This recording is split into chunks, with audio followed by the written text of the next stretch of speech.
question, what the fuck is Mitt Romney? Like, I don't know. How do you classify somebody who's for handing out money in some sort of a welfare reform and not trying to shrink the welfare state, but instead grow it, but at the same time call yourself a Republican? I really don't get what he's trying to do here, but it makes sense if you just think that he's an inconsistent asshole, because he's always going to be an inconsistent asshole, so you can at least follow that track. I suppose, maybe, but like it says here, Senator Romney unveils Family Security Act to update antiquated federal policies. And like I said, instead of reforming it to make it smaller, he wants to go ahead and modernize the welfare state by giving more families money for procreating. I don't get it. U.S. Senator Mitt Romney, Republican, in question marks, has proposed a new plan to modernize antiquated federal policies. Ooh, big word for you, Mitt. Related to children and families, allowing them to receive a monthly cash allowance. Romney proposes a child allowance plan that would give $350 a month to kids 5 and under. That's an awfully large allowance for those kids. Oh no, that just goes to the welfare queens. And $250 per month for kids 6 to 17.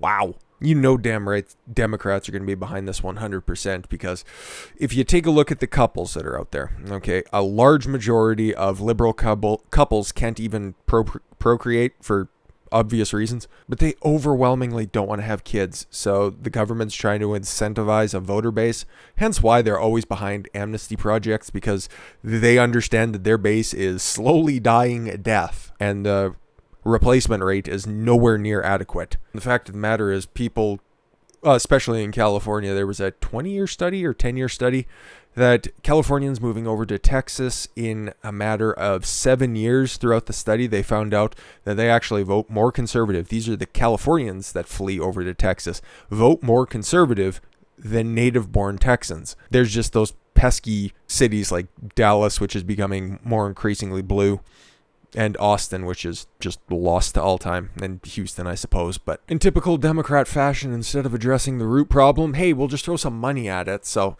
don't get thrown off the scent just because Mitt Romney's backing this. That doesn't necessarily make it a traditional conservative value. The Family Security Act. I love the naming of these detrimental and awful bills.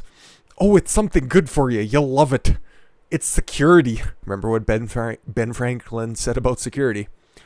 Would provide a monthly cash benefit for families amounting to $350 per month for each young child. I wouldn't consider a 5-year-old a young child, but whatever. And $250 a month. Yes, 250-year-old. No, he's just the Senate Minority Leader. For each school-age child. That's a more apt description. Congrats. Romney posits that the plan will cut child poverty. What? No. That's just going to be getting some new fucking hair extensions or a new speaker system. I don't know what single fathers could possibly do, but they're few and far between. So just hair extensions and ass implants for some deadbeat mothers. But this goes also to married couples as well. So Romney's just acting in good faith that all of this money's going to go directly to children. Just don't look at the countervailing evidence that most of this welfare money ends up just going and sitting right at the feet of the matriarchal figure. It'll cut child poverty by up to 1/3 in America. Ooh, where's your stats on that one, Mitt? As well as promote marriage and provide equal treatment for both working and stay-at-home parents, among other things. Yes, this is just a different way of implementing UBI. Okay, we're just going to start with making sure kids are taken care of. Okay, then we're going to make sure that families are taken care of. And then we're going to tax the single people so that they become a joint unit that we can tax a little bit further, but then at the same time take that tax money and then give them back a portion. You understand how it works. Marriage and birth rates in the United States have both steadily fallen to all-time lows, yet the average desired family has remained stable for the last 40 years. Yeah, why don't you address the actual root problem instead of just throwing money at it? Like, obviously, okay, what are the big detriments to a marriage and a family? Well, we got a partial answer within that question there. That would be the family courts. Not saying every marriage ends in divorce, but who ends up taking a big shit kicking in the family courts? Pretty much at a what, 9-1, 10-1 rate? But yeah, heaven forbid we actually go back and revisit that problem. Nah, how about $3,000 a month for your school-age kids that you just dropped off? Or not per month, per year. You just go ahead and drop off at school and you don't see for fucking all of 4 hours a day. Good for you.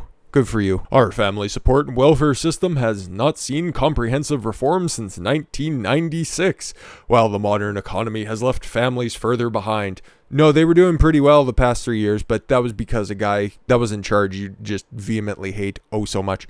Instead of flexible, transparent assistance to meet these rising challenges, which you're not doing, families are forced to navigate a maze of complicated programs with few assurances. Now, how about you just lessen the restrictions and the guidelines that people need to follow? And maybe I'm just being a little idealistic, but I tend to think that people can figure out their own best interests for themselves, and government should probably just stand off to the side and take care of matters that only they can look after. My idea? Just deal with the courts. Make marriage a little bit more of a personal thing. Make it a simply religious thing. I know, right? We're breaking ground here with that hot take. Get the government out of it. Revitalize the family courts and stop making it such a burden on one party and not the other. But yeah, Mitt Romney just wants to throw free money at you, not worrying about the cost of that anyways. And people used to think that Bernie Sanders is crazy for wanting free healthcare for everybody. No, just throw money at everybody. Fucking stupid. But speaking of revitalizing certain courts and things being fucking stupid, the Supreme Court to consider 2020 election challenge lawsuits in February conference. Very timely to take some of this stuff up. Now, because original jurisdiction was at the Supreme Court for the Texas v. Pennsylvania case, it's not a part of this cabal of lawsuits that are going to be considered, probably just going to be chucked out. It have the potential to be considered from various parties. The U.S. Supreme Court on Friday scheduled several high-profile contests of election lawsuits, including ones brought by attorneys Sidney Powell and Lynn Wood and the Trump campaign, for consideration at its February 19th conference. That should theoretically be after the impeachment as well, but we don't know how quickly that one's going to move. Reports, it's going to be 3 days, so it could be done by the end of the week, and it starts on Monday, so I don't fucking know. There's a lot of unknowns with this one, and it'll be fun to cover. According to the case listing, the lawsuits included Sidney Powell's Michigan case, because she walked away from a couple other ones, the one in Nevada and Georgia. So that's the final outstanding Kraken lawsuit. Trump's campaign's Pennsylvania lawsuit and the Wisconsin lawsuit. Oh, good. And Mike Kelly's lawsuit as well in Pennsylvania. Thank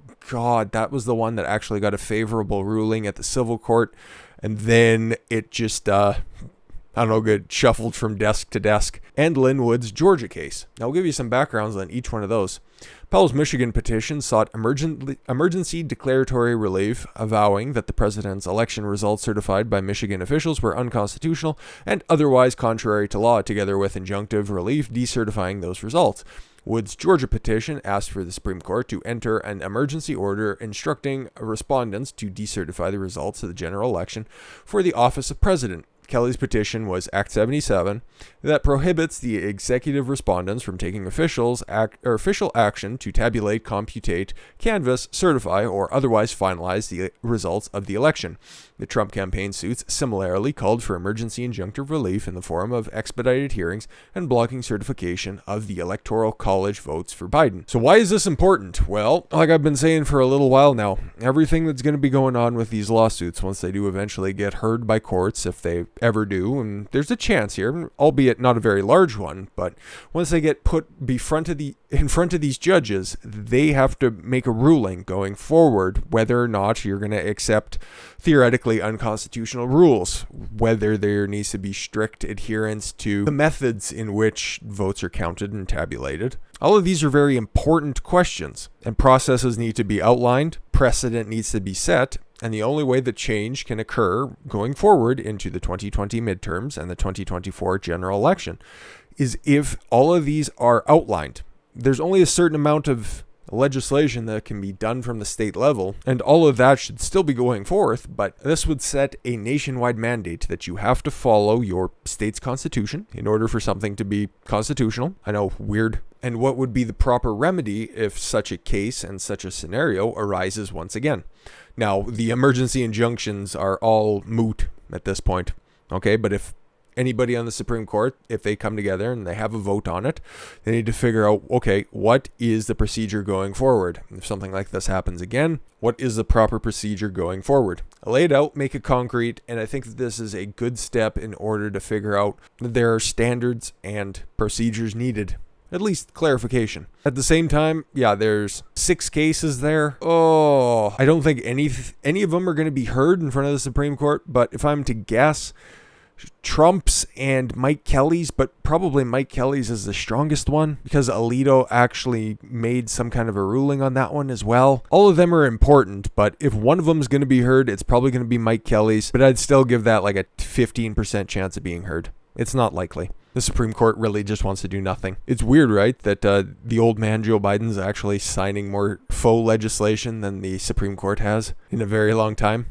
Just a little food for thought, I suppose. With that said, there's, just a couple little pieces of litigation, legislation that I thought was fairly important. And after this, we'll pivot over to what's happening with the Lincoln Project because, that just looks like a dumpster fire of epic proportions and it couldn't happen to nicer people. But I thank you all very much for the gift of your time. I've been Don Consuelo. I want you to follow your gut and get after it. Take care, everyone.